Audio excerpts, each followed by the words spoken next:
이 소설의 원래 제목은 복수형입니다. 즉 아버지와 아들이 아니라 아버지들과 아들들입니다.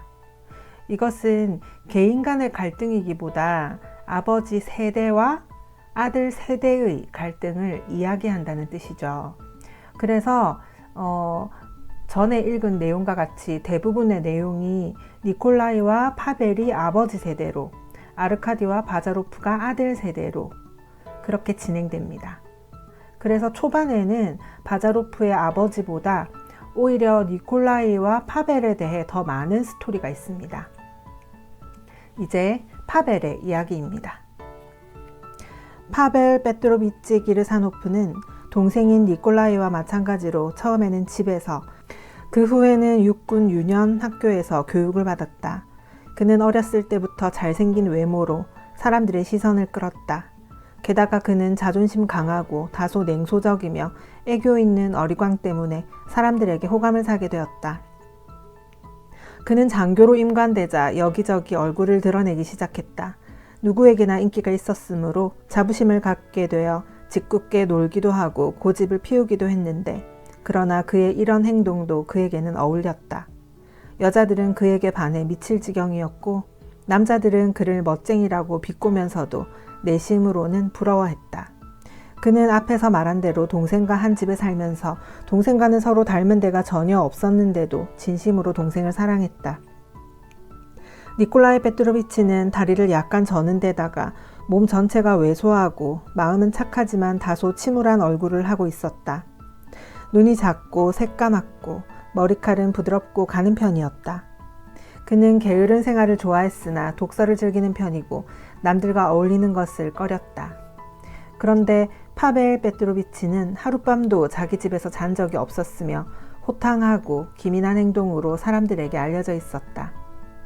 28세에 그는 이미 대위가 되었으며 화려한 내일이 그를 기다리고 있었으나 갑자기 처지가 돌변하게 되었다. 그 무렵 베체르부르크의 사교계에 때때로 모습을 나타내는 한 부인이 있었다. 그녀는 지금도 사람들이 기억하고 있는 아알 공작 부인이었다.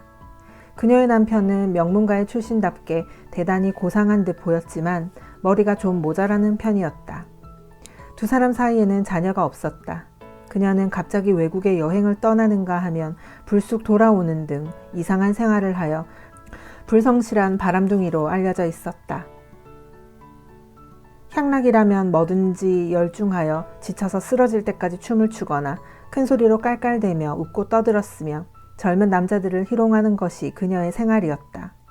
그녀는 언제나 식사를 하기 전에 어두컴컴한 객실에서 그런 젊은이들과 만나곤 했다. 파벨 페트로비치는 한 무도회에서 이 부인을 만나 함께 마주르카를 추었다. 그동안에 그녀는 한마디도 분별 있는 말을 하지 않았으나 그는 그녀를 열렬히 사랑하게 되었다. 승리에 익숙한 그는 이곳에서도 금방 목적을 달성했으나 쉽사리 얻은 승리도 그의 정열을 냉각시키지는 못했다. 오히려 그는 애가 탈 정도로 그녀에게 끌려갔다. 그녀의 행동은 모순투성이었다. 남편에게 의심을 살 우려가 있는 것은 다만 편지 정도였다. 그녀는 그 편지를 자기와 별로 알지도 못하는 남자에게 써보내는 것이었다.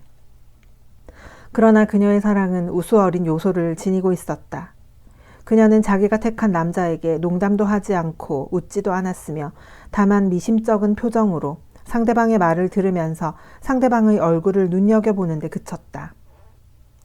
키르사노프는 달콤한 미래를 끝내고 자기 집으로 돌아오면서 마치 돌이킬 수 없는 실패라도 한 것처럼 쓰디쓴 회한으로 가슴이 찢어지는 것 같았다. 이런 경우는 한두 번이 아니었다. 대관절, 나는 무엇을 원하고 있는 것일까? 그는 자문했다. 그의 마음은 여전히 아프기만 했다. 언젠가는 그가 보석에 스핑크스를 새긴 반지를 그녀에게 선물했다. 이건 뭐예요? 스핑크스인가요? 그녀가 물었다. 그래요. 그 스핑크스는 바로 당신이에요. 그는 대답했다. 저요? 어머, 영광이에요. 그녀는 무의미한 엷은 웃음을 띠면서 이렇게 말했으나 눈은 여전히 이상한 표정을 띠고 있었다. 파벨 페트로비치는 공작 부인이 자기를 사랑할 때에도 마음이 무겁고 괴로웠으나 그녀의 사랑이 식었을 때에는 거의 미칠 지경이었다. 그는 4년 동안이나 때로는 그녀의 꽁무니를 줬기도 하고 때로는 그녀를 잊기 위해 외국을 전전하였다. 그는 독일의 서남부 지방 바덴에서 우연한 일로 다시 그녀와 함께 지내게 되었다. 그녀는 그를 열렬히 사랑했다. 일찍이 이때처럼 그녀가 그에게 빠진 적이 없을 정도였다. 그러나 단 한 달 만에 그 꿈같은 시간들은 모두 끝나버렸다. 마지막으로 피어오른 정열의 불길마저 영원히 꺼져버리고 만 것이다. 그는 피할 수 없는 이별을 예감하고 우정만으로라도 그녀와의 만남을 지속시키기 위해 친구로 지내달라고 간절히 부탁했다. 그러나 그녀는 몰래 바덴을 떠나 그 후로 키르사노프와의 만남을 줄곧 피해왔다. 그는 러시아에 돌아와 전과 같이 살려고 했으나 이미 예전의 궤도에 오를 순 없었다. 그는 폭삭 늙어 머리가 하얗게 새어 밤마다 클럽에 나가 찌푸린 얼굴로 권태를 호소하거나 독신자들끼리 싱거운 토론 따위를 일삼게 되었다. 그것은 말할 것도 없이 좋지 않은 징조였다. 그는 어느 날 클럽에서 식사를 하다가 알 공작 부인이 죽었다는 소식을 들었다. 그녀는 거의 미치광이가 되어 파리에서 객사했다는 것이었다. 그는 식탁에서 일어나 오랫동안 클럽의 이방 저방을 기웃거리면서 때때로 카드놀이를 하고 있는 사람들의 옆에 못 박힌 듯이 멈춰 서 있었으나 그렇다고 평소보다 일찍 집에 돌아가지도 않았다. 그는 얼마 후에 자기 앞으로 보내온 소포 하나를 받았다. 그 속에는 공작 부인에게 선물했던 반지가 들어있었다. 그녀는 스핑크스 위에 십자형의 표시를 하여 수수께끼의 해답이라고 그에게 보냈던 것이다. 그는 훌륭한 복장으로 언제나 최고급 여관의 특등실에 투숙하면서 고급 요리를 먹으며 어디를 가나 은재 화장 도구 케이스와 여행용 욕조를 들고 다니고 카드놀이에 능하면서 번번이 지기만 하는 등 이 모든 소문이 사람들로부터 존경심을 불러일으키게 했다. 그리고 그는 철저한 결벽성으로도 존경을 받고 있었다. 여성들은 그를 매력적인 멜랑콜릭, 즉 우울한 사나이라고 불렀으나 그는 여자를 가까이 하지 않았다. 그러니 생각해보게 예브게니, 아르카디는 이야기를 마치고 나서 이렇게 말했다. 우리 큰아버지에 대한 자네의 견해는 불공평하지 않은가? 그분이 우리 아버지를 공경에서 건져내느라 자기 돈을 몽땅 없앤 이야기는 굳이 하지 않겠네. 자네는 모르고 있겠지만 그 두 분은 영지를 나눠 갖고 있었어. 그런데 큰아버지는 누구든지 기꺼이 도와주고 언제나 농부들의 편에 서셨어. 하긴 농부들과 이야기를 나눌 때는 이상하게 얼굴을 찌푸리고 향수 냄새를 맡고 있었지만 말이야. 그럴 테지. 신경이 그렇게 예민하시니까. 바자로프가 말을 가로막았다. 그럴싸한 말이군. 그렇지만 큰아버진 대단히 선량한 분이야. 그리고 결코 바보가 아니야. 언제나 내게 유익한 충고를 해주셔. 특히 여자를 대하는 태도에 관해서 말이야. 아, 자기 우유에 되었으니까 남의 물까지 마셔주는 형국이군 그래? 잘 알겠네. 요컨대 큰아버지는 참으로 불쌍한 분이야. 그분을 경멸하는 건 제약이야. 아르카디가 이렇게 말하자 바자로프가 즉각 반문했다. 대체 누가 그분을 경멸했나? 그러나 나는 이렇게 말하고 싶네. 여자라는 카드 한 장에 일생을 걸었던 남자가 그 카드로 망했을 때 기가 죽어 아무 일도 하지 못하는 숙맥이 되어버렸다면 그건 사람이 아니라 수컷에 불과해. 자네는 그분을 불행한 사람이라 말했어. 그야 물론 자네는 저간의 사정을 잘 알고 있을 테지. 그렇지만 그분은 머릿속에서 아직 어리석은 생각을 완전히 버리지 못하고 있네. 내가 보기에 그분은 분명히 자기를 유용한 존재로 생각하고 있어.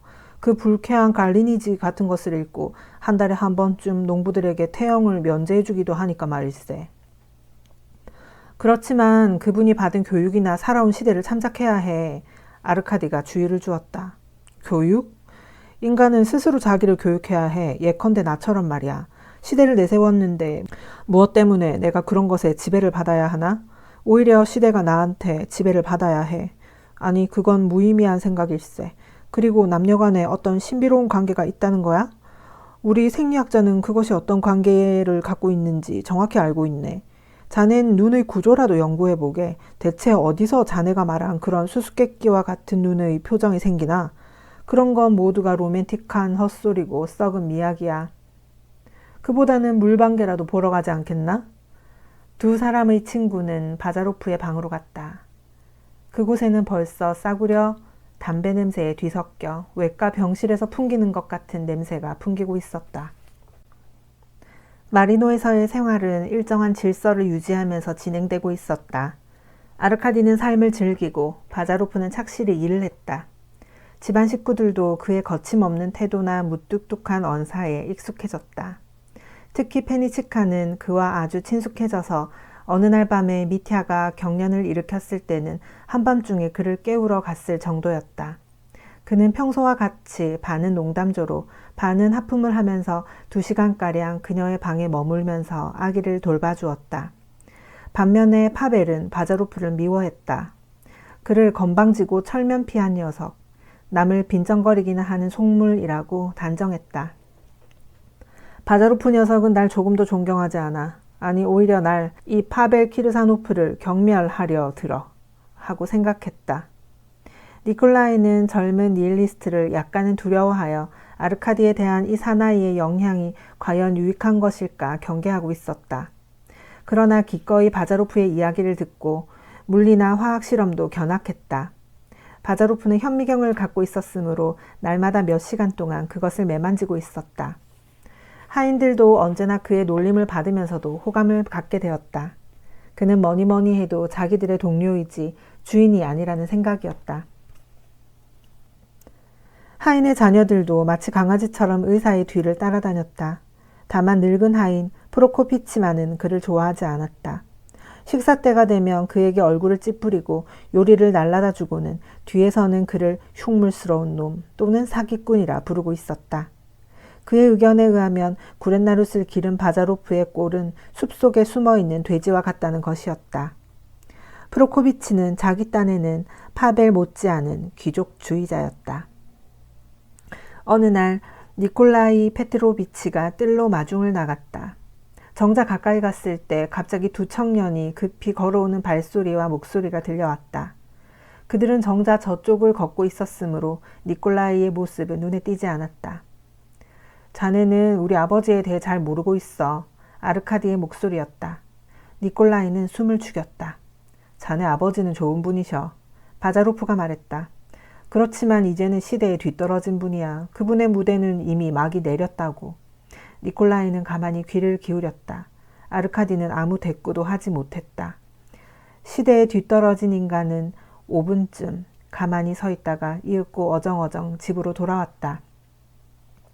그저께 내가 보니까 그분은 푸슈킨의 시를 읽고 있더군. 그 사이에 바자로프는 말을 계속했다. 자네가 제발 잘 설득해보게. 그런 건 아무 소용이 없다고 말이야. 그분은 이제 어린애가 아니니까. 지금은 그런 어리석은 짓은 그만둬도 좋을 때가 되었어. 요즘 세상에 로맨티시스트가 있다니 정말로 좋은 구경거리야. 실제적으로 유익한 책을 읽으시라고 권하게. 어떤 책이 좋을까? 아르카디가 물었다. 글쎄, 우선 독일의 유물론 철학자 비히너 같은 것이 좋겠지. 나도 그렇게 생각하네. 아르카디는 찬성했다. 그날 점심 식사를 마치고 니콜라이는 형의 서재에 앉아 이렇게 말했다. 형님, 우리는 이미 시대에 뒤떨어진 인간이 되어버렸고 우리의 활동 무대도 이미 막이 내렸다고 하더군요. 할 수 없죠. 바자로프의 말이 맞을지도 몰라요. 그러나 솔직히 말해서 저에게 오직 한 가지 괴로운 일이 있어요. 다름이 아니라 앞으로 아르카디와 더욱 친밀한 사이가 될 것으로 생각했는데 지금 와서 보니 나는 뒤쪽에 멀리 처지고 그 애는 계속 앞질러 가고 있는 거예요. 그 애와 나는 이제 서로를 이해할 수 없게 되었어요. 대체 어째서 그 녀석이 멀리 앞질러 갔다는 거야? 그 녀석의 사고방식이 그렇게까지 우리와 다르다는 거야? 파벨은 담담한 어조로 외쳤다. 모두가 그 녀석이 그 니힐리스트가 우리 애의 머릿속에 그런 생각을 불어 넣었기 때문이야. 난 그 의사 녀석이 질색이야. 내가 보기에 그놈은 사기꾼이야. 개구리 따위나 모으는 녀석이 무슨 수로 물리의 지식을 얻는단 말이야. 형님, 말이 좀 지나치십니다. 바자로프는 똑똑한 사나이예요. 아는 것도 많고요. 그 사나이는 자존심이 강해요. 그렇지만 자존심이 없이 어떻게 성공할 수 있겠어요. 다만 한 가지 납득할 수 없는 게 있어요. 나는 시대에 뒤떨어지지 않기 위해 될 수 있는 대로 노력해왔어요. 농부들에게도 관대하게 대했고 농장도 새로 만들어 현에서 가격 급진파라는 말을 들을 정도라고요. 그런데도 그 애들은 내 활동 무대는 막을 내렸다고 하는군요. 할 수 없죠. 하긴 뭐 나 자신도 그런 느낌이 들어요. 내 무대는 끝장이 났나 봐요. 그게 무슨 소리야? 실은 이런 일이 있었어요. 오늘 서재에 앉아 푸슈킨을 읽고 있었어요. 아마 집시를 몇 장 넘겼을 때일 거예요. 뜻밖의 아르카디가 옆에 와서 애정과 연민이 어린 표정으로 아무 말도 하지 않고 마치 어린아이라도 상대하는 것처럼 내 책을 살짝 집어들더니 어떤 독일어 책을 앞에 놓지 않겠어요? 그러고는 싱긋 웃더니 푸슈킨의 책을 갖고 가버렸어요. 대체 어떤 책을 가져왔다는 게야? 이거예요. 니콜라이는 이렇게 말하면서 코트 뒷주머니에서 유명한 비이너의 팜플렛 책 9판을 꺼냈다. 파벨은 그 책을 들어 두어 번 뒤적거렸다. 아르카디가 네 교육에 대해 신경을 무척 쓰고 있나 보구나. 그래, 너는 그 책을 읽어보았니? 그럼요. 그래, 읽은 결과가 어떻더냐? 내가 바보거나 이 책이 엉터리거나 둘 중 하나예요. 틀림없이 내가 바본가 봐요. 형님, 이제는 관을 마련하고 두 손을 가슴에 얹을 때가 되었나 봐요. 니콜라이는 한숨을 쉬면서 말했다. 아니야, 난 그렇게 고분고분 항복하진 않을 거야. 형은 말했다. 나는 곧 그 돌팔이 의사와 대판 논쟁을 벌이게 될 거야. 어쩐지 그런 예감이 들어. 논쟁은 바로 그날 밤 차를 마실 때 일어났다. 파벨은 미리 전투태세를 갖추고 단호한 태도로 객실로 내려왔다. 그는 적과 대결하기 위해 구실만을 노리고 있었다. 그러나 그 구실은 좀처럼 발견되지 않았다. 바자로프는 키르사노프 댁의 두 늙은이 앞에서 별로 말이 없었다. 특히 그날 밤은 어쩐지 기분이 언짢은 것 같았다. 파벨은 온몸이 초조감으로 불타는 것 같았다. 그리고 그의 희망은 곧 이루어졌다. 마침 화재가 근처에 살고 있는 한 지주에게 옮아갔다. 불량배예요. 유난히 귀족 티만 내는 놈이죠. 바자로프가 거칠게 쏘아붙였다. 그는 이 지주와 베체르부르크에서 만난 적이 있었다. 잠깐 묻겠는데 파벨이 말했다. 그의 입술은 바르르 떨고 있었다. 자네 의견으로는 지금 불량배와 귀족이 같다는 얘기인가? 저는 귀족 티를 내는 놈이라고 말했어요. 바자로프는 성가신 듯 차를 꿀꺽 한 모금 들이키고 나서 대답했다. 그건 그래. 그러나 내 짐작에 자넨 진정한 귀족도 귀족 티를 내는 자도 같다고 생각하는 것 같군. 나는 일종의 의무감에서 말하겠는데 그런 주장에 동의할 수 없네. 이 자리에서 말해두지만 세상 사람들은 나를 자유주의자, 진보적인 인사로 인정하고 있어. 그러나 그 때문에 나는 귀족, 진정한 귀족을 존경하네. 생각해보게, 자네. 그는 매섭게 되풀이하여 말했다. 영국 귀족 말일세. 그들은 자기 권리를 조금도 양보하지 않네. 그렇기 때문에 남의 권리도 존중하네. 그들은 상대방이 자기들에 대한 의무를 수행할 것을 요구하지만 그 때문에 자기의 의무도 자진해서 잘 지키고 있네. 귀족 계급은 영국에 자유를 주고 또 이것을 유지해 나가네. 그런 이야기는 귀가 아프도록 듣고 있어요. 바자로프는 말을 이었다. 그런데 댁에서는 그것으로 뭘 입증하시려는 겁니까? 내가 요놈으로 입증하려고 하는 것은 다름이 아니라 만일 자기의 존엄성에 대한 느낌이 없으면, 즉 자기 자신에 대한 존경심이 없다면 사회의 복지, 그러니까 사회 사업의 견고한 토대가 마련될 수 없네. 인간의 개성은 반석 위에 굳게 서야 하네. 그 위에 모든 것이 세워지기 때문이네. 예를 들어 자네는 내 습성이나 내 옷차림, 나아가서는 내 깔끔한 성격까지도 우스꽝스럽게 여기고 있는데 그것은 모두 자중하는 마음과 일종의 의무감에서 비롯된 걸세. 그래, 의무감이네. 나는 이런 숲이 우거진 시골에 살고 있지만 결코 자기 개성을 잊은 적이 없네. 나는 자기 내부의 목소리를 존중하네. 실례지만 파벨 베트로비치 씨, 바자로프가 말을 이었다. 댁은 그처럼 자기를 존중하면서 이렇게 팔짱을 끼고 가만히 앉아 계십니다. 그것은 사회 복지를 위해 어떤 이득이 있는 겁니까? 댁은 자기를 존중하지 않아도 그렇게 하셨을 겁니다. 파벨은 금세 얼굴이 창백해졌다. 그건 전혀 별개의 문제일세. 어째서 내가 자네 말을 빌려 표현하며 팔짱을 끼고 앉아 있는지 이에 대해 자네에게 설명할 필요는 전혀 느끼지 않고 있네. 다만 내가 말하고 싶은 것은 귀족주의가 하나의 원칙이라는 것일세. 오늘날 이 원칙 없이 살아갈 수 있는 자는 불량배이거나 아니면 골빈자들 뿐이네. 나는 이것을 아르카디가 이곳에 돌아온 이튿날 이야기했는데 이번에 자네에게 되풀이하여 들려줘야겠네. 안 그래? 니콜라이? 니콜라이는 고개를 끄덕였다. 귀족주의, 자유주의, 진보, 원칙, 그리고 잠시 사이를 두었다가 이렇게 말을 이었다. 좀 생각해 보세요. 아무 쓸모도 없는 외국어가 얼마나 많습니까? 러시아인에게는 아무짝에도 쓸모 없어요. 그럼 자네 의견대로라면 대체 무엇이 필요하단 얘긴가? 자네 말에 의하면 우리는 마치 인류와 그 법칙 밖에 놓여 있는 것 같군. 그건 당치도 않네. 역사의 논리가 요구하고 있는 건 그런 논리가 무슨 소용이 있습니까? 그런 것 없어도 아무 상관없어요. 그건 또 어째서인가? 뻔하지 않습니까? 배가 고플 때 빵 한 조각을 입에 넣는데 무슨 논리가 필요하겠습니까? 덱들의 그런 추상론은 우리에게 아무짝에도 쓸모가 없어요. 파벨은 양손을 흔들어대었다. 그렇게 말한다면 나는 자네라는 인간을 전혀 알 수 없게 되고 마네. 자네는 러시아 국민을 모욕하고 있네. 무엇 때문에 원칙이나 법칙을 인정하지 않는지 전혀 납득이 가지 않네. 대체 자네는 무엇에 의해 행동하고 있나? 큰아버지, 저도 말씀드렸잖아요. 우리는 모든 권위를 인정하지 않는다고 말이에요. 아르카디가 입을 열었다.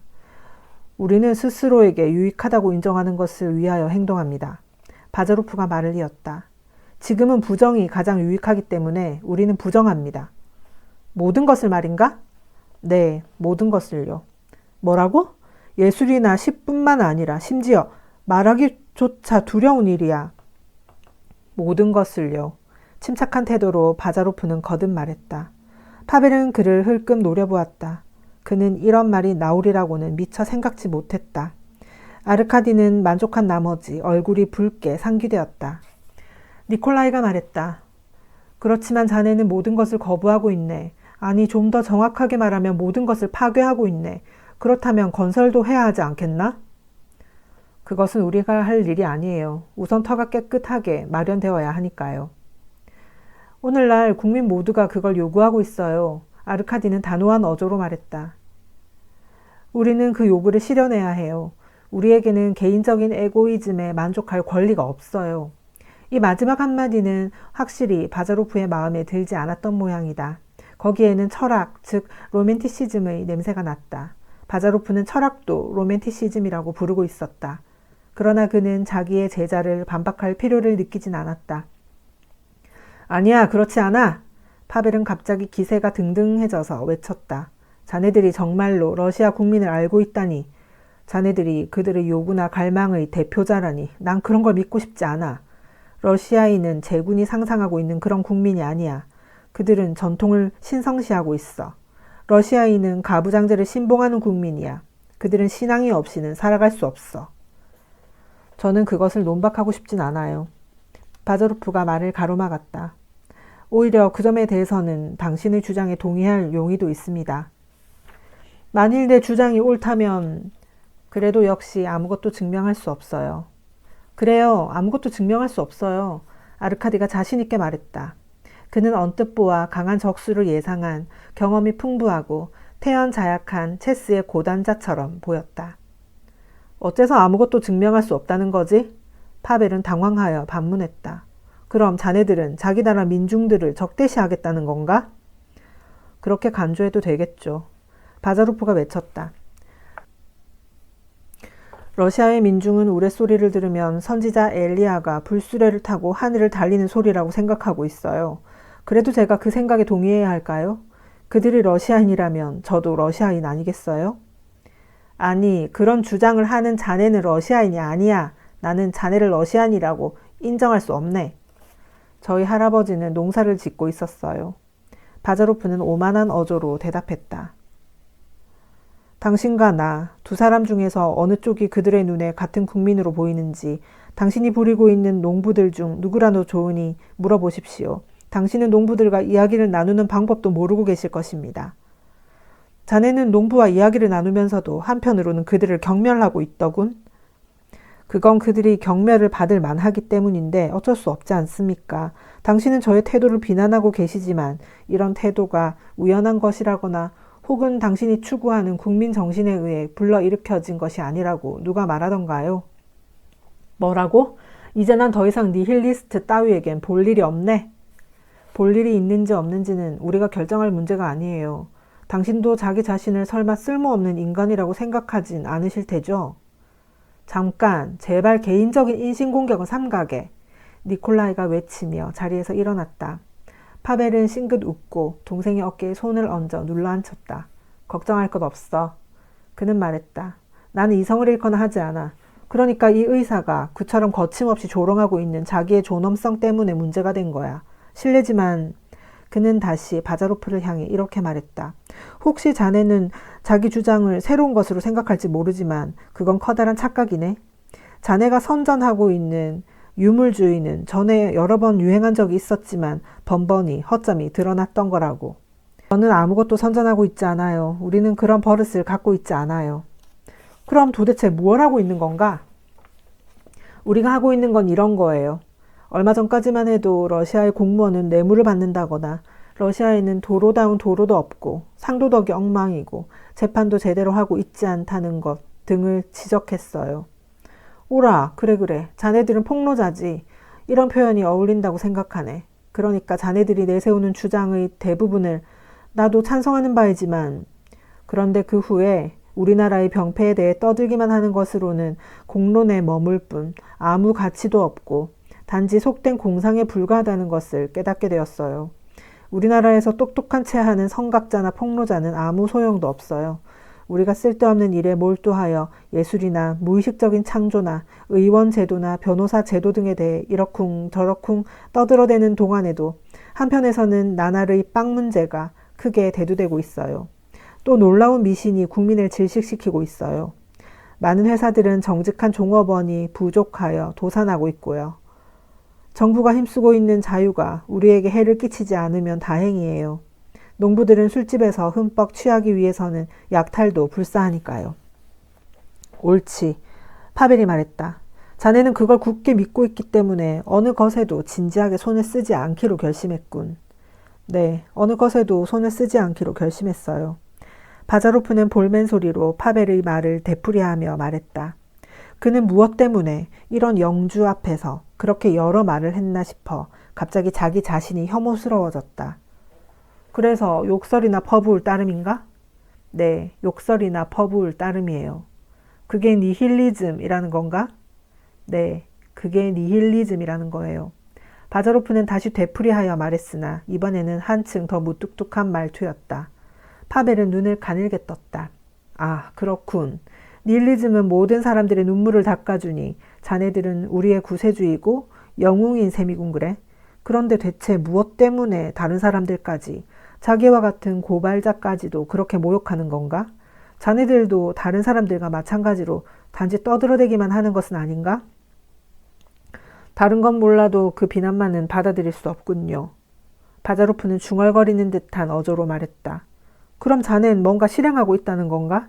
아니면 실행할 준비라도 하고 있는 건가? 바자로프는 아무 대꾸도 하지 않았다. 파벨은 몸을 부르르 떨었으나 곧 자제했다. 실행하고 파괴한다. 그는 말을 이었다. 그런데 까닭도 모르고 어떻게 파괴를 할 수 있나? 우리는 힘 자체이기 때문에 그것으로 파괴해요. 아르카디가 입을 열었다. 파벨은 조카를 보고 희죽 웃었다. 그래요, 힘이에요. 그래서 변명 같은 건 하지 않아요. 아르카디는 이렇게 말하고 자세를 바로잡았다. 변변치 못한 자식! 파벨은 호통을 쳤다. 그는 더 이상 도저히 참을 수가 없었던 것이다. 대관절 너는 그 잘난 이론으로 이 러시아가 유지될 수 있을지 생각이나 하고 떠들어대는 거냐? 아니, 이쯤 되면 천사도 분통을 터뜨릴 거다. 힘이라고? 야만적인 칼무크족이나 몽고인도 힘을 갖고 있다. 대체 무엇 때문에 그런 것이 우리에게 필요한 거냐? 우리에게 귀중한 게 문명이야. 그렇고 말고. 우리에게 귀중한 건 문명의 열매야. 그 열매를 아무짝에도 못 쓴다고 말하다니 될 법이나 한 소리냐 말이다. 삼류작가나 엉터리 그림쟁이, 하루 저녁 5코페이카의 보수밖에 받지 못하는 무도회의 피아노 반주자도 자네들보다는 쓸모가 있어. 그들은 문명의 대표자로 야만적인 몽고식 힘의 대표자와는 다르니까. 자네들은 성각자로 자처하고 있는 모양인데 차라리 칼무크족의 천막 속에라도 들어가 있는 편이 훨씬 어울릴 거야. 힘이라고? 자네들은 기껏해야 4사람 반 정도밖에 되지 않지만 나머지 수백 명의 사람들은 결코 자기들의 신성한 전통이 자네들에게 짓밟히는 걸 허용하지 않네. 오히려 그들이 자네들을 짓밟아 버릴 걸세. 만일 짓밟아 버린다 해도 어쩔 수 없는 노릇이죠. 그렇지만 그건 애매한 이야기군요. 우리의 동료는 당신이 생각하고 계신 것처럼 그렇게 적지 않아요. 뭐야? 자네들은 정말로 세상 사람들을 쉽사리 납득시킬 수 있다고 생각하는 건가 지금? 불과 1코페이카어치의 양초로도 모스크바를 불태워버릴 수 있다는 걸 잘 알고 계실 텐데요. 바자로프는 대답했다. 그래 맞아. 처음에는 사탄처럼 거만하게 굴더니 이젠 야유하려고 드는군. 오늘의 젊은이들이 세상 물정을 모르고 이런 것에 현혹되어 정신을 빼앗기다니. 저 꼴 좀 봐. 그 중에 한 젊은이가 지금 자네와 나란히 앉아있네. 이 애는 자네를 하느님처럼 우러러보고 있어. 저 꼬락서니 좀 봐. 이 유행병은 벌써 꽤 많이 퍼졌어. 듣자 하니 러시아의 화가들은 로마에 가도 바티칸 궁전에는 얼씬도 하지 않는다더군. 라파엘로 같은 건 거의 바보 취급을 하고 있어. 그가 권위자라는 이유로 말이야. 그런데 정작 자기들은 따분할 정도로 무능하여 볼만한 작품도 만들어내지 못하지. 그들의 상상력이란 샘가의 처녀가 고작이야. 게다가 그 처녀를 그린 꼬락선이라니 정말 못 봐주겠어. 그래도 자네들은 그들이 훌륭한 예술가라고 생각하겠지? 제 생각으로는 라파엘로 따위는 동전 한 푼어치의 가치도 없다고 봐요. 물론 방금 말씀한 자들도 별로 나을 것은 없지만 말이에요. 브라보, 브라보, 잘 들었어, 아르카디. 요즘 젊은이들은 이렇게 말해야 하는 거야. 생각해보게. 어떻게 그들이 자네들의 뒤를 따르지 않고 배겨낼 수 있겠나? 예전의 젊은이들은 공부를 잘했어. 무지하다는 말을 듣지 않으려고 어쩔 수 없이 공부를 해야만 했던 거야. 그런데 지금은 세상의 모든 것이 엉터리라고 말하기만 하면 그것으로 만사 오케이야. 그러니 젊은이들은 얼씨구 할 수밖에. 원래는 순한 양들이었는데 지금 갑자기 니힐리스트가 되어버렸어. 그토록 자랑하던 자존심이 마냥 구겨진 것 같군요. 바자로프가 냉담하게 말했다. 아르카디는 얼굴을 붉힌 채 눈을 번뜩이고 있었다. 논쟁이 샛길로 빠진 것 같군요. 이 정도에서 그만 마치는 것이 좋지 않을까요? 그렇지만 만일 그는 자리에서 일어나면서 덧붙였다. 현대생활, 예를 들어 가정생활이나 사회생활에서 완전 무결하게 부정을 면할 수 있는 제도를 한 가지라도 제시해 주신다면 그때도 저는 당신의 견해에 동의하겠어요. 그런 제도라면 몇백만 개라도 보여주지. 파벨은 큰 소리로 말했다. 몇백만 개라도. 그래, 우선 농업조합만 보더라도 그렇네. 바자로프는 냉소로 입술을 일그러뜨리며 말했다. 아니, 농업조합에 대해서라면 당신의 동생분과 이야기하시는 것이 좋겠죠. 농업조합이니 연대보증이니 하는 것은 동생분이 잘 알고 계실 테니까. 그렇다면 가족은 어떤가? 이것은 우리 농민들에게도 존재하니까. 파벨은 언성을 높였다. 그 문제도 너무 깊이 파고들지 않는 것이 당신을 위해 바람직할 겁니다. 아마 당신들도 며느리를 범하는 시아버지의 이야기를 들으셨겠죠? 아무튼 좋습니다. 파벨 페트로비치 씨. 한 이틀쯤 여유를 두시는 게 어떨까요? 당장에 어떤 견해를 피력하는 것은 어려운 일이니 말이에요. 러시아의 모든 계층의 가정에 대해 자세히 조사하고 잘 생각해 보십시오. 그동안 저는 아르카디와 함께 잠깐 나갔다 오겠습니다. 뭐든지 웃음거리로 만들겠다는 심산이군? 파벨이 말을 받았다. 아닙니다. 개구리의 배를 째려고 해요. 그만 가세요, 아르카디. 안녕히 계십시오. 두 친구는 밖으로 나갔다. 형제는 마주 앉아 한동안 서로의 얼굴을 마주볼 따름이었다. 바로 저거야. 드디어 파벨이 입을 열었다. 저것이 요즘 젊은이들이야. 저 녀석들이 우리의 후계자라고. 후계자요? 답답한 듯이 한숨을 내쉬며 니콜라이가 형의 말을 되풀이했다. 그는 논쟁 중에 줄곧 불안한 마음으로 애처로운 표정을 짓고 아르카디를 바라보기만 했을 뿐이었다. 형님, 내가 무슨 생각을 했는지 아세요? 옛날에 나는 돌아가신 어머니와 말다툼을 한 적이 있었는데 어머니는 역정을 내시면서 내 말을 들으려고도 하지 않으셨어요. 그래서 나는 드디어 엄마는 날 이해하지 못해요. 우리는 서로 다른 세대를 살고 있어요. 하고 말했어요. 어머니는 몹시 화를 내셨죠. 나는 할 수 없구나. 환약은 쓰니까 삼켜야 해. 하고 생각했어요. 그런데 이제 우리 차례가 돌아와 후계자들에게 너희들과 우리는 세대가 달라. 자, 환약을 삼켜라. 하고 말할 권리가 부여된 거예요.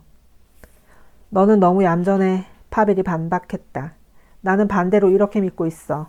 우리는 다소 구식으로 말하기도 하고 저런 뻔뻔스러운 자긍심은 갖고 있지 않지만 그래도 저 애송이들보다는 훨씬 현명해. 요즘 젊은이들은 정말 교만해. 그 녀석들에게 포도주는 어느 것이 좋으냐, 적포도주냐, 백포도주냐 하고 물어보면 으레, 나는 적포도주를 택하는 습관을 갖고 있어요 하고 마치 그 순간에 우주 전체가 자기를 우러러 보기라도 하는 것처럼 거드름을 피우면서 나직한 목소리로 대답할 거야. 반 시간쯤 지나 니콜라이는 뜰에 나가 평소에 좋아하던 정자로 향하였다. 그는 어쩐지 쓸쓸했다. 처음으로 자기와 아들 사이에 거리가 있다는 것을 분명히 의식했다. 그는 이 거리감이 날이 갈수록 깊어지리라는 것을 예상했다. 그러고 보니 베체르부르크에서 날마다 신간 서적들을 탐독한 것도 헛수고 같았다. 젊은이들의 이야기에 귀를 기울이고 그들의 열띤 논쟁에 한두 마디 참견하게 되어 흐뭇했던 일도 헛일이다. 형님은 우리의 견해가 옳다고 말하지만 모든 자존심을 버리고 생각해보면 젊은이들이 우리보다 진리에서 멀리 떨어져 있는 것처럼 보이나 동시에 우리에게 없는 무엇인가를 갖고 있는 것 같다. 그들은 그들에게 우월감을 느끼고 있는 것이 분명하다. 그것은 젊음 때문일까? 아니, 비단 젊음 때문만은 아니다. 우리에 비해 지주의 기질이 적기 때문에 우월감을 갖게 된 것은 아닐까? 그렇게 생각하며 니콜라이는 머리를 숙이고 한 손으로 얼굴을 쓰다듬었다. 그러나 시를 부정하는 것은? 하고 그는 생각했다. 예술이나 자연에서 감동을 느끼지 못한다는 것은? 어찌하여 자연에서 감동을 느끼지 못할까? 그 까닭을 알아보려는 듯이 그는 새삼스럽게 주위를 둘러보았다. 벌써 하늘은 붉게 물들고 해는 뜰에서 반 킬로미터쯤 떨어진 곳에 있는 사시나무 숲 그늘에 숨어버려 그 그림자가 들을 지나 끝없이 뻗어 있었다. 햇살은 숲속에 스며들어 울창한 나무 잎사귀들을 누비면서 포플러 나무 줄기에 따스한 빛을 던져 마치 소나무 줄기처럼 보였다. 아, 얼마나 근사한 경치인가. 니콜라이는 생각했다. 애송시 한 구절이 저절로 입 밖으로 튀어나오려고 했으나 문득 아르카디가 준 책이 떠올라 입을 다물러 버렸다. 그러나 그는 조용히 앉아 쓸쓸하기도 하고 즐겁기도 한 사색에 잠겨 있었다. 그는 공상에 잠기는 것을 즐겼다. 시골 생활이 이런 능력을 키워주었던 것이다. 그가 여인숙에서 아들이 돌아오길 기다리면서 이처럼 공상에 잠긴 것은 바로 며칠 전이 아니었던가? 그 후에 큰 변화가 생겼지만 그때는 막연했던 부자관계가 이제는 분명히 드러났다. 그런데 그 결과는 어떻게 되었는가? 그의 머리에 다시 죽은 아내의 모습이 떠올랐다. 그러나 그것은 오랫동안 그의 눈에 익은 선량한 가정주부가 아니라 몸집이 날씬하고 천진난만하고 앳된 목덜미 위로 머리가 휘감긴 젊은 처녀였다. 그날 밤 바자로프는 아르카디에게 말했다. 방금 굉장한 생각이 떠올랐어. 오늘 자네 아버지가 말했어. 행세 꽤나 한다는 친척으로부터 초대를 받았다고 말이야. 그런데 아버지는 참석하지 않으실 모양이니 우리 둘이 가보지 않겠나? 그 세도가가 자네도 함께 오라고 불렀으니까 마침 날씨도 이렇게 화창하니 읍내 구경도 할 겸 가보세. 5, 6일 돌아보면 충분할 거야. 자네는 여기로 다시 돌아올 생각인가? 아니야, 아버지한테 가봐야지. 오래 찾아뵙지 못했어. 어머니도 기다리고 계실 테니까 늙은이들을 기쁘게 해드려야겠어. 두 분 다 호인이야. 특히 아버지는 참 재미있는 분이야. 더구나 난 외아들이거든. 그럼 거기서 오래 머물 건가? 그럴 생각은 없어. 곧 따분해질 테니까. 돌아오는 길에 이곳에 또 들러주겠지? 글쎄, 잘 모르겠어. 그때 가봐야 알아. 그런데 어떻게 하겠나? 이유 없겠지? 그럼 가세. 그것도 괜찮겠지. 아르카디는 별로 마음이 내키지 않는 듯 대답했다. 그는 마음속으로는 친구의 제의를 크게 기뻐했으나 그런 기분을 숨기는 것을 자기의 의무라고 생각했다. 그가 니힐리스트가 된 데에는 그럴 만한 까닭이 있었다. 이튿날 그들은 함께 떠났다. 마리노 마을의 젊은이들은 그들의 출발을 섭섭히 여겼다. 두나샤는 눈물까지 흘렸다. 그러나 노인들은 안도의 한숨을 내쉬었다. 두 친구가 찾아간 곳은 젊은 지사의 관할 구역이었다. 그는 러시아에서 흔히 볼 수 있는 진보주의자인 동시에 전제군주이기도 하였다. 그런데 부임한 지 1년쯤 되는 동안 현의 귀족단장, 즉 퇴직 근위기병 2등 대위로 사육목장 주인이며 손님 대접하기를 좋아하는 남자와 싸웠을 뿐 아니라 자기 부하인 관리들과도 사이가 좋지 않았다. 이 때문에 분규가 점점 확대되어 드디어 페체르부르크 관계 당국에서도 조사위원을 파견하여 감사할 필요를 느끼게 되었다. 당국에서 선발한 사람은 마트베이 일리이치 콜야진이었다. 그는 전에 키르사노프 형제의 후견인이었던 콜야진의 아들로 역시 신진의 한 사람이었다. 나이는 40을 간 넘었으나 벌써 은근히 대정치가를 꿈꾸면서 양쪽 가슴에 훈장을 하나씩 달고 있었다. 마트베이 일리이치는 신진 정치인의 특징이 소탈한 태도로, 아니 오히려 지나치게 유쾌한 태도로 아르카디를 맞았다. 그러나 자기가 초대한 친척 두 사람이 오지 않았다는 소식을 듣고 놀랐다. 너희 아버지는 옛날부터 괴짜니까. 그는 고급 비로드로 지은 실내복의 술을 만지작거리면서 말했다. 며칠 후 지사의 집에서 무도회가 열렸다. 마트베이 일리이치가 무도회의 주인공이었다. 오딘초파 부인이 왔어. 아르카디는 뒤돌아보았다. 검은 옷차림을 한 키 큰 부인이 출입구에 서 있는 것이 눈에 띄었다. 그는 그녀의 기품 있는 당당한 태도에 놀랐다. 드러난 양팔이 균형 잡힌 몸에 아름답게 늘어져 있고 윤기 있는 머리에 꽂힌 가느다란 푸크시아 나무의 가지가 둥근 어깨 위에 아름답게 흘러내려 와 있었다. 밝게 빛나는 두 눈은 약간 튀어나온 흰 이마 밑에서 총명하게 빛나고 있었다. 그녀는 대단히 침착해 보였지만 생각에 잠겨 있는 것 같진 않았다. 입술 옆에 엷은 미소를 머금고 얼굴 전체에서 우아하고 유연한 힘이 풍겨 나왔다. 자네 저 부인을 알고 있나? 아르카디가 시트니코프에게 물었다. 가까운 사이야. 소개해 줄까? 부탁해. 이 춤이 끝나거든. 바자로프도 오딘초바를 유심히 바라보았다.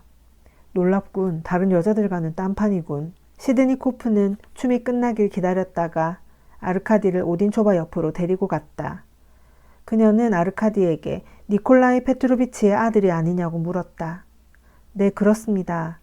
나는 당신의 아버지를 두어 번 뵈었어요. 그리고 그분에 대한 소식도 가끔 듣고 있어요. 당신을 만나서 기뻐요. 이때 그녀에게 어떤 부관이 급히 다가오더니 춤을 같이 추자고 청했다. 그녀는 승낙했다. 정말 추실 겁니까? 아르카디가 공손한 어조로 물었다. 네, 그런데 당신은 내가 춤을 추지 않을 거라고 생각했나요? 내가 너무 늙어 보여요? 천만에 당치 않은 말씀입니다. 그러시다면 당신에게 마주르카를 청해도 괜찮을까요? 오딘초바는 얼굴에 밝은 미소를 지어 보였다. 좋아요. 그녀는 아르카디를 바라보았다. 그것은 사람을 얕잡아 보는 시선이 아니라 마치 시집간 누나가 어린 동생을 바라보는 듯한 표정이었다.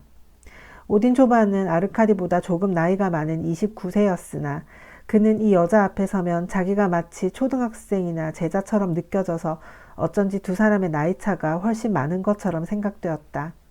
마트베이 일리이치는 당당한 태도로 그녀에게 접근하여 비굴할 정도로 공손하게 말을 붙였다. 아르카디는 옆으로 비켜서서 계속 그녀를 지켜보았다. 그리고 춤이 진행되는 동안에 그녀에게서 한 번도 시선을 떼지 않았다.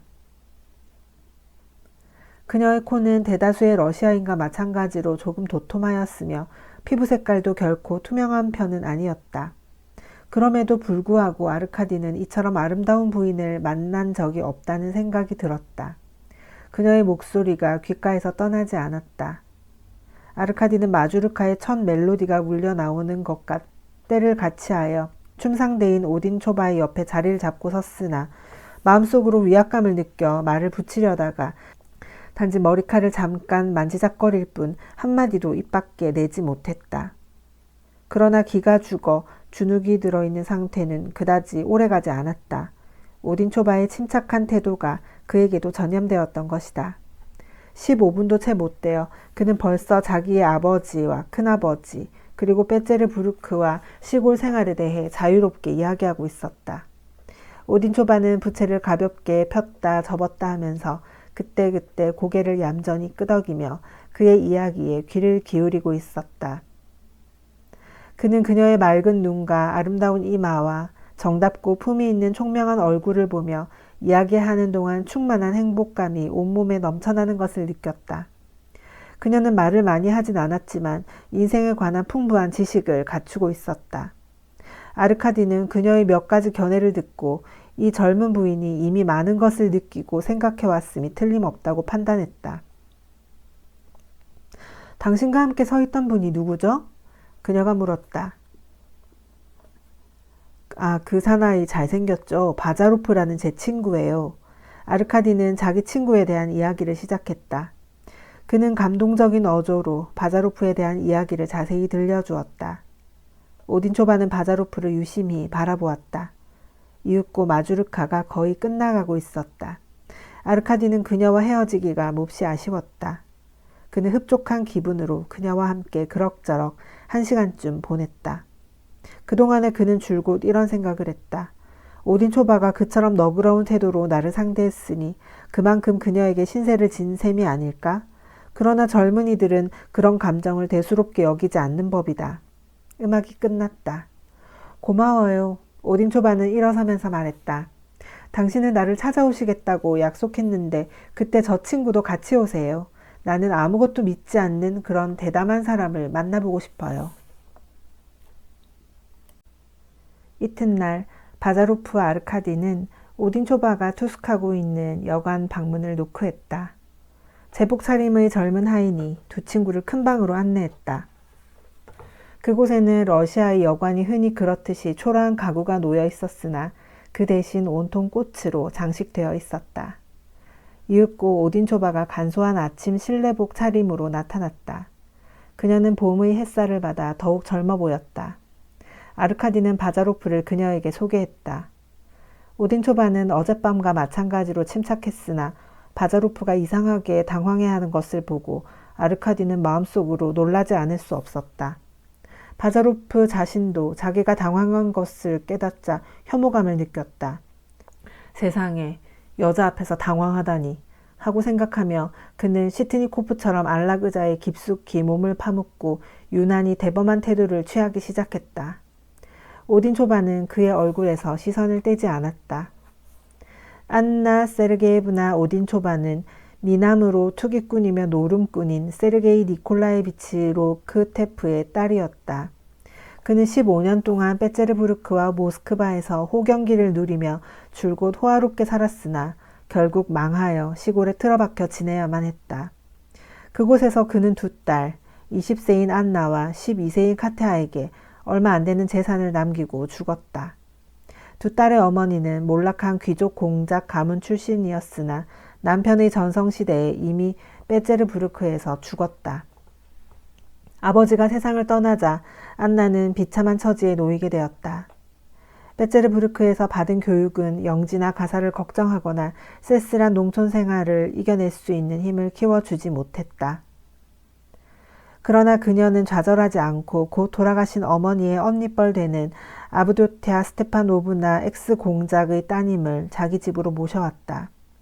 그녀는 마음씨가 고약하고 교만한 노파로 조카의 집에 옮겨오자 제일 좋은 방을 차지하고는 아침부터 밤중까지 줄고 잔소리만 늘어놓는 것이었다. 어느 날 오딘초프라는 큰 부자가 우연히 그녀를 발견하게 되었다. 그는 이미 46세나 되는 괴짜로 신경질적이고 뚱뚱하고 다루기 어려운 까다로운 성격의 소유자였지만 바보도 악인도 아니었다. 그 사나이가 그녀에게 홀딱 반하여 청혼했던 것이다. 그녀는 이 청혼을 받아들여 그의 아내가 되었다. 그는 6년 동안 안나와 동거한 후 자기 재산을 모조리 그녀 앞으로 명의 이전하고 죽어버렸다. 안나 세르게예브나는 남편이 죽은 후 1년 동안을 아무데도 가지 않고 시골에서 살았다. 그 후 여동생을 데리고 외국으로 여행을 떠났으나 잠시 독일에 머물렀을 뿐 곧 실증을 느끼고 돌아왔다. 오딘초바는 알라그자의 몸을 기댄 채 양손을 얌전히 마주잡고 바자로프의 이야기를 듣고 있었다. 그는 여느 때와는 달리 여러 가지 이야기를 많이 하여 상대방의 환심을 사려고 했다. 아르카디는 이 점에 대해서도 놀랐다. 바자로프가 소기의 목적을 달성했는지 그로서는 분명히 알 수 없었다. 안나 세르게예브나의 얼굴 표정만 보아서는 그녀가 어떤 인상을 받았는지 짐작하기 어려웠다. 그녀의 얼굴은 여전히 상냥하면서도 미묘한 표정을 띠고 있었다. 그 눈은 상대방을 주목하면서 빛나고 있었으나 그것은 잔잔한 시선이었다.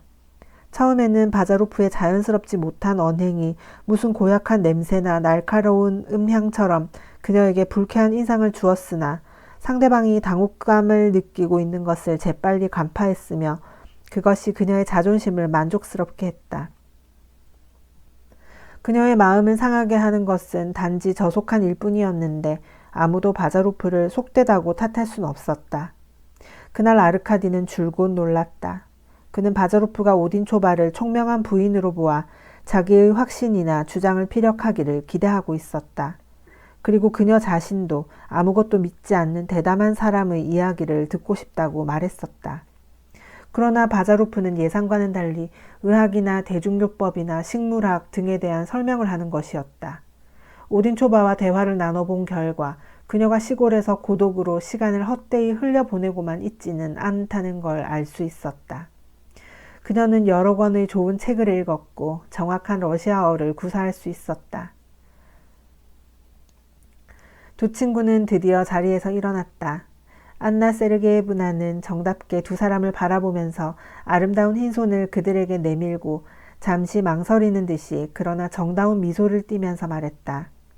두 분 지루하지 않으셨다면 니콜리스코의 마을에 들러주시겠어요? 별 말씀을 다 하십니다. 안나 세르게예브나. 아르카디가 큰 소리로 말했다. 저로서는 분에 넘치는 영광입니다. 당신은 어떠세요, 바자로프 씨? 바자로프는 단지 고개를 끄덕일 뿐이었다. 아르카디는 다시 한번 놀랐다. 그는 바자로프가 얼굴을 붉힌 것을 본 것이다. 어때? 그는 한 길로 나오자 말했다. 자네는 그분을 저런 이라고 하던 그 의견에 동의하고 있나? 알게 뭐야. 지독하게 차분하더군. 바자로프는 이렇게 대답하고 잠시 입을 다물었다가 덧붙였다. 마치 왕비 같더군. 긴 옷을 질질 끌거나 머리에 왕관을 써야 어울릴 것 같아. 아무튼 미인이야. 아르카디가 말했다. 정말 기가 막히게 풍만한 육체더군. 당장 해부대에 올려놓고 싶을 정도였어. 바자로프가 이렇게 말하자 아르카디가 반박했다. 제발 그만하게 에브게니. 말이 너무 지나치잖나. 화내지마 바보야. 1등품이란 뜻이야. 그 여자에게 가지 않고는 못 베기겠는걸? 언제? 글쎄 모레쯤이 어떨까? 우리가 여기서 할 일이 뭐 있나? 쿠쿠시나와 샴페인이나 마실 텐가? 자네 친척인 자유주의자 고관한테서 이야기나 들을 셈인가? 모레 당장 떠나자고. 우리 아버지 집도 거기서 그리 멀지 않네. 그래. 좋았어. 꾸물거릴 것 없어. 그건 바보 천치나 하는 짓이야. 정말 풍만한 육체였어. 3일 후 두 친구는 니콜리스코의 마을을 향해 가도를 따라 마차를 달리고 있었다. 아르카디는 가도를 바라보면서 까닭 모를 미소를 짓고 있었다. 이봐, 날 축복해 주게나. 바자로프가 갑자기 외쳤다. 오는 6월 22일은 내 명명일이야. 내 수호신이 날 어떻게 돌봐주는지 한번 지켜봐야겠어. 집에서는 나를 무척 기다리실 거야. 그러더니 그는 나지막한 목소리로 덧붙였다. 기다리게 내버려두지 뭐. 별일 아니니까. 두 친구는 오딘초바의 응접실로 안내받았다.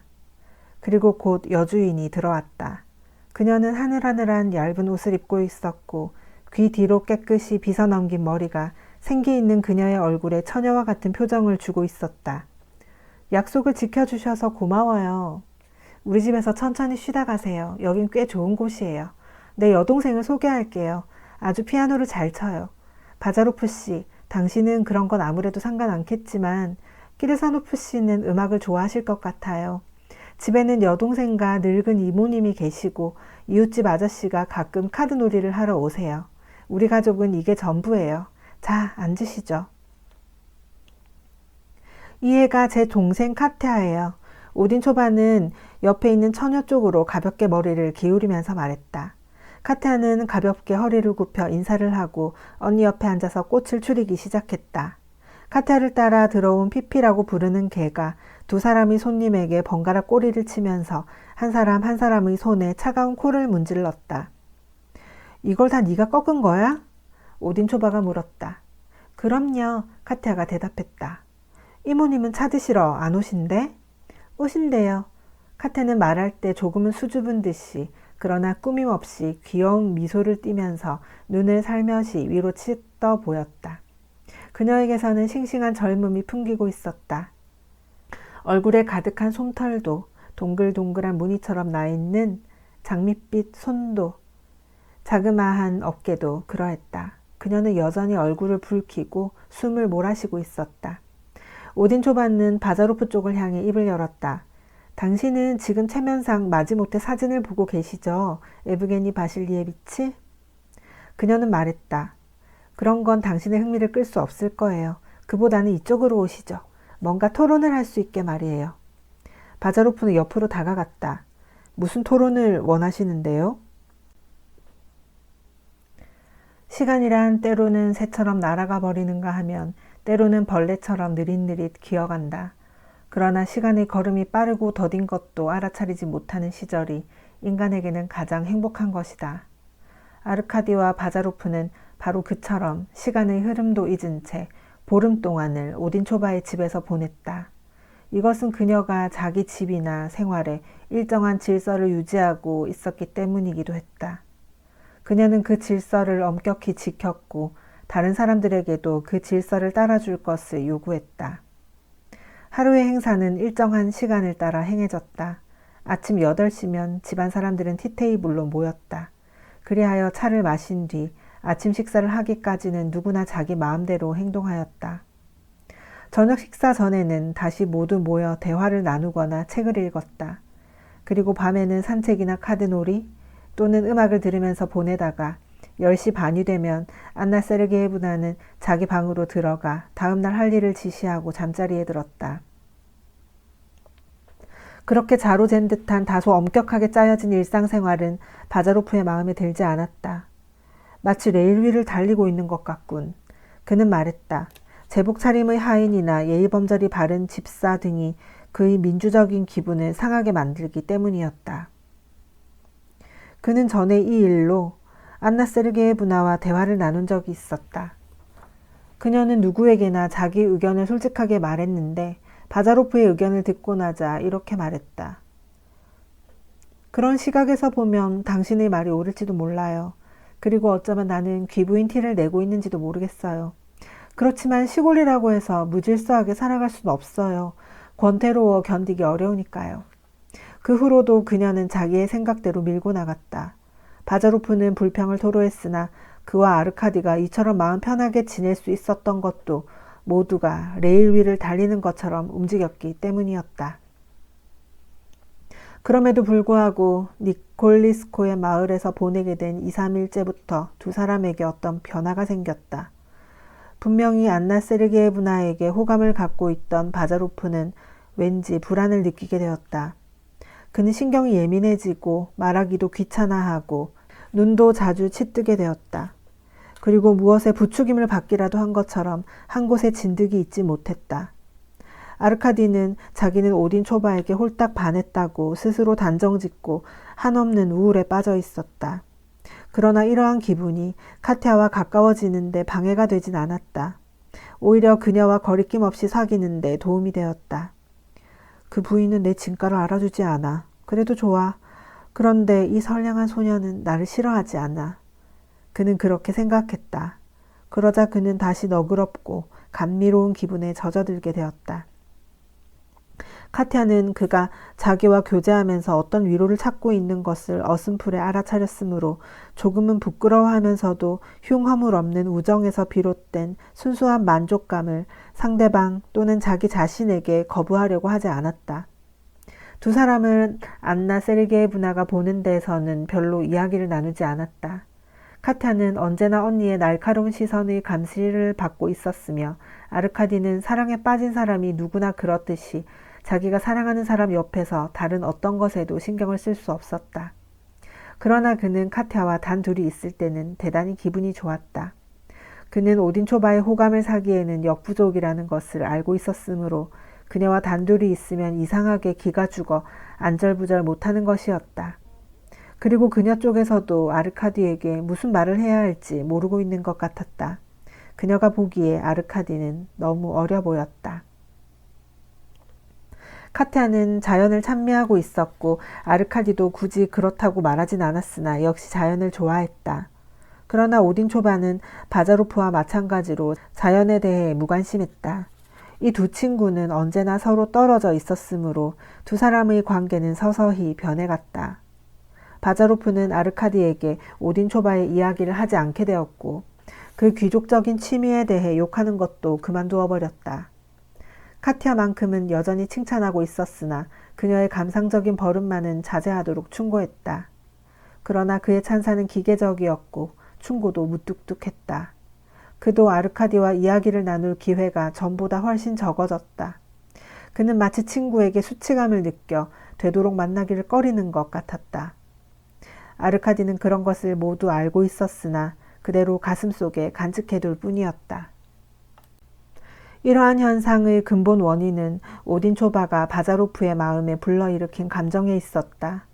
이 감정이 그를 괴롭히고 초조하게 만들었다. 만일 누가 그의 마음속에 일어난 변화에 대해 넌지시 떠보기라도 할라치면 그는 곧 비웃으면서 상대방을 욕하고 그 감정을 부인했을 것이다.